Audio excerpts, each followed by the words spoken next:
नमस्कार। 11 फरवरी को भारत के गृह मंत्रालय ने एक बहुत बड़ा फैसला लिया है।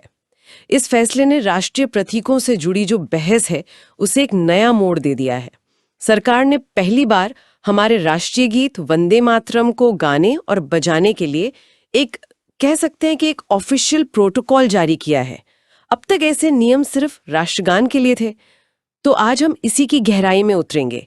ये नए नियम आखिर हैं क्या, और इससे भी बड़ा सवाल कि इस एक गीत के लिए इतने सारे नियम बनाने की जरूरत ही क्यों पड़ी? ऐसा कौन सा इतिहास है इसका जो इसे इतना खास बनाता है? बिल्कुल, और ये सिर्फ कुछ नियम जारी करने की बात नहीं है।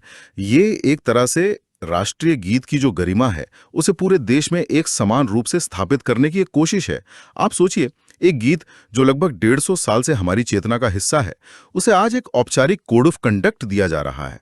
तो इसका मकसद हर तरह के भ्रम को, हर तरह की कंफ्यूजन को खत्म करना है, ताकि जब भी वंदे मातरम गाया या बजाया जाए तो उसका सम्मान एक तय तरीके से हो। तो फिर चलिए इन नए नियमों से शुरू करते हैं। मेरा पहला सवाल तो उसी बात को लेकर है जिस पर हमेशा उलझन रहती है।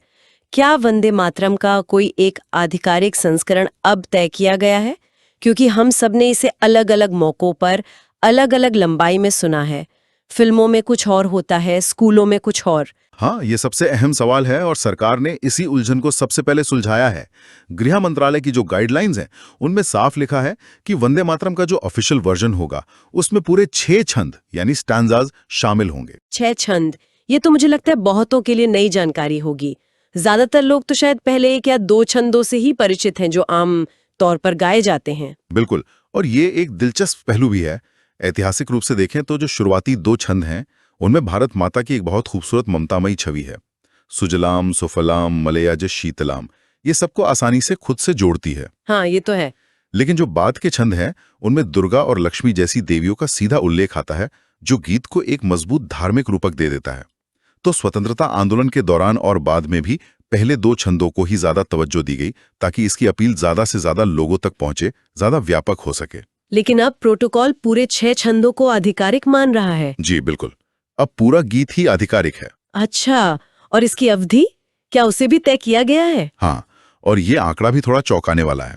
इस 6 छंदों वाले आधिकारिक संस्करण की जो कुल अवधि है वो लगभग 3 मिनट 10 सेकंड तय की गई है। 3 मिनट 10 सेकंड। जी। अगर हम राष्ट्रगान जन गण मन से तुलना करें जिसकी अवधि 52 सेकंड है, तो हाँ, तो आप अंदाजा लगा सकती हैं कि ये कितना विस्तृत है। 3 मिनट 10 सेकंड, ये तो किसी स्कूल की सुबह की असेंबली के लिए काफी लंबा समय है। क्या ये व्यावहारिक है? यहीं पर ये बहस दिलचस्प हो जाती है। देखिए, मानकीकरण का मकसद सम्मान में एकरूपता लाना है, लेकिन इसकी व्यावहारिकता पर सवाल तो उठेंगे ही। हाँ, खासकर स्कूलों के लिए जहां समय बहुत सीमित होता है। सही बात है। हालांकि सरकार ने सामूहिक गायन को प्रोत्साहित करने की बात कही है, तो हो सकता है कि विशेष अवसरों पर पूरे संस्करण को गाने की उम्मीद की जाए, न कि हर रोज। ठीक है, तो अब ये तय हो गया कि क्या गाया जाएगा। अब आते हैं कब और कहां पर। क्या इसे कुछ खास मौकों पर बजाना अनिवार्य कर दिया गया? हाँ, और ये लिस्ट काफी महत्वपूर्ण है। अब से जो नागरिक अलंकरण समारोह होते हैं, यानी सिविल इन्वेस्टिचर सेरेमनीज, जैसे भारत रत्न या पद्म पुरस्कार दिए जाते हैं। हाँ, उन समारोहों के दौरान इसे बजाना अनिवार्य होगा।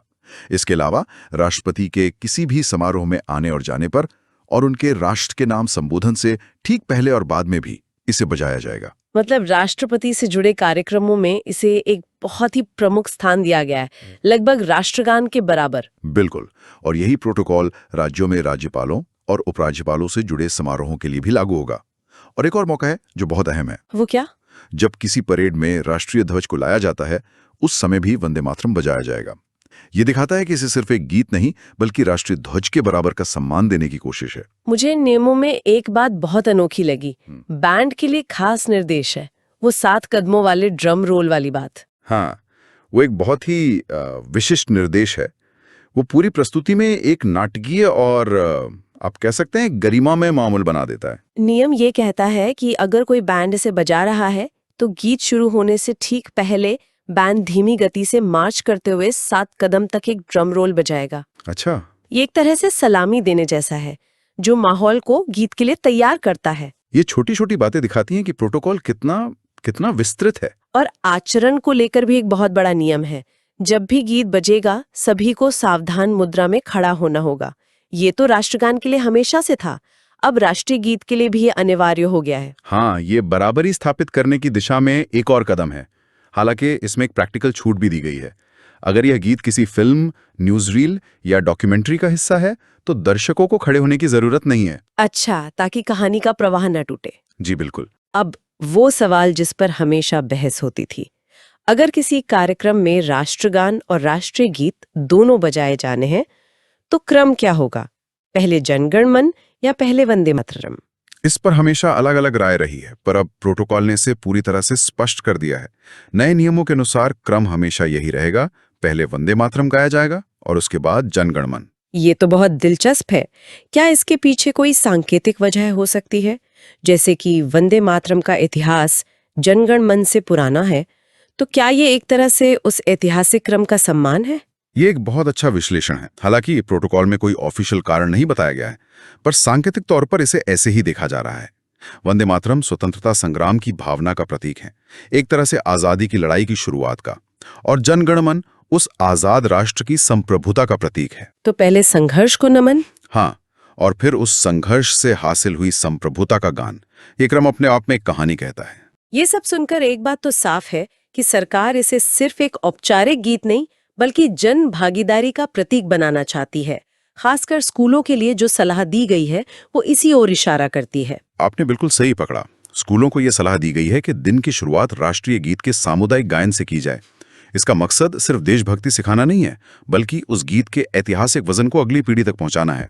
जब बच्चे रोज इसे गाएंगे तो शायद वो इसके पीछे की कहानी जानने के लिए भी उत्सुक होंगे। और यही हमें हमारे अगले और सबसे बड़े सवाल पर लाता है। इस गीत में आखिर ऐसा क्या है, इसकी कहानी क्या है कि आज 150 साल बाद भी सरकार इसके सम्मान के लिए इतना बड़ा प्रोटोकॉल बना रही है? ये सिर्फ एक कविता तो नहीं हो सकती। बिल्कुल नहीं, इसकी ताकत इसके इतिहास में ही है। ये गीत उस मिट्टी से निकला है जिसमें क्रांति के बीज बोए जा रहे थे। इसकी कहानी 1875 में शुरू होती है, जब साहित्यकार बंकिम चंद्र चट्टोपाध्याय ने इसकी रचना की। यह संस्कृत और बंगाली का एक ऐसा अद्भुत संगम था जो उस समय के हिसाब से बहुत नया था। लेकिन तब तो ये सिर्फ एक कविता थी, एक कागज पर।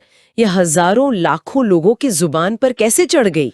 ये हुआ 1882 में, जब बंकिम चंद्र ने इसे अपने उपन्यास आनंद मठ में शामिल किया। आनंद मठ में? हाँ, ये उपन्यास 18वीं शताब्दी के सन्यासी विद्रोह पर आधारित था, जो ईस्ट इंडिया कंपनी के खिलाफ हुए शुरुआती विद्रोहों में से एक था। उपन्यास में सन्यासी विद्रोही यही गीत गाकर लड़ाई में जाते थे, तो इस गीत का जन्म ही क्रांति के साथ जुड़ा हुआ था। अच्छा, तो उपन्यास ने इस गीत को एक क्रांतिकारी पहचान दे दी, लेकिन इसे राष्ट्रीय मंच किसने दिया?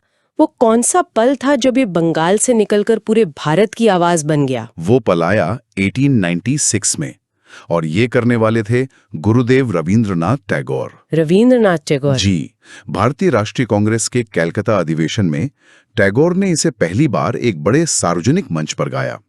उन्होंने इसकी धुन भी तैयार की थी।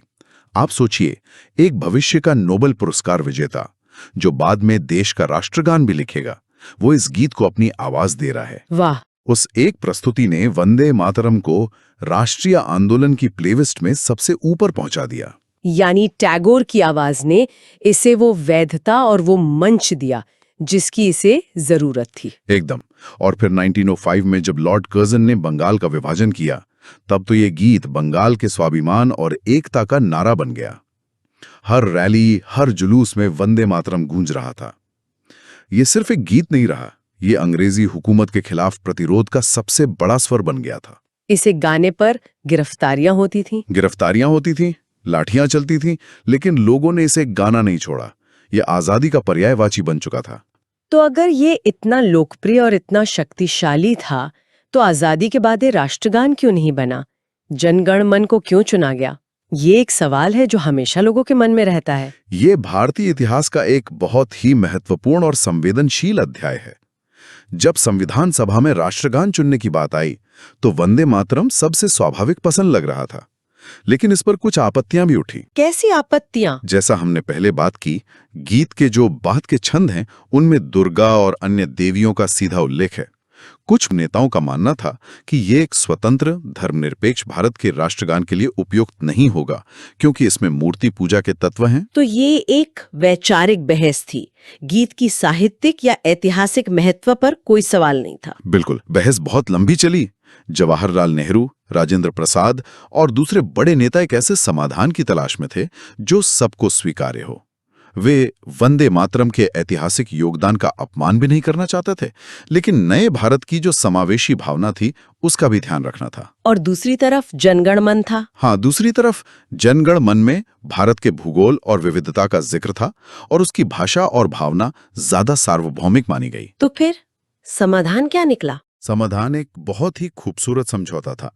24 जनवरी 1950 को संविधान सभा के अध्यक्ष डॉक्टर राजेंद्र प्रसाद ने घोषणा की कि जनगण मन भारत का राष्ट्रगान होगा। लेकिन उन्होंने ये भी कहा कि वंदे मातरम, जिसने स्वतंत्रता संग्राम में एक ऐतिहासिक भूमिका निभाई है, उसे भी बराबर का सम्मान दिया जाएगा और उसे भारत के राष्ट्रीय गीत यानी नेशनल सॉन्ग का दर्जा मिलेगा। तो ये एक तरह से उस गीत के त्याग और बलिदान को एक राष्ट्र का सलाम था। बिल्कुल।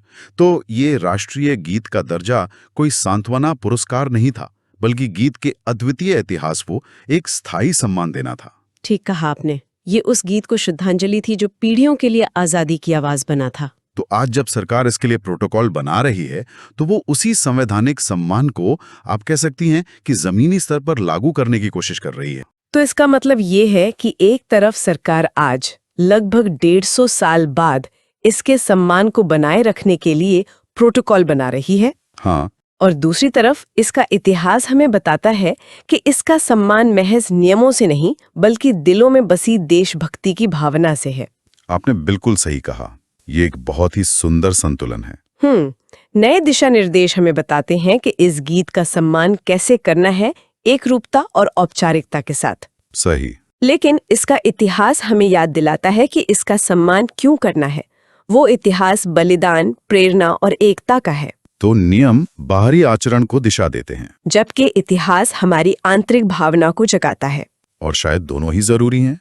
बिना नियमों के सम्मान का प्रदर्शन बिखरा हुआ और असंगत हो सकता है। हाँ, और बिना इतिहास की समझ के ये नियम सिर्फ खोखले और एक बोझिल औपचारिकता बन के रह सकते हैं। बिल्कुल। और शायद आज सोचने वाली बात यह है कि जिस गीत ने कभी पूरे देश को आजादी के लिए एक सूत्र में पिरो दिया था, जो अलग अलग विचारधाराओं के लोगों के लिए प्रेरणा का स्रोत था, क्या आज हम उसके पीछे की एकता और बलिदान की उस मूल भावना को अपने जीवन में बनाए रख पा रहे हैं? ये एक बड़ा सवाल है। ये नियम हमें उस गीत को याद करने का एक अवसर देते हैं, लेकिन उसके असली संदेश को जीना या न जीना, ये तो हम पर ही निर्भर करता है। धन्यवाद।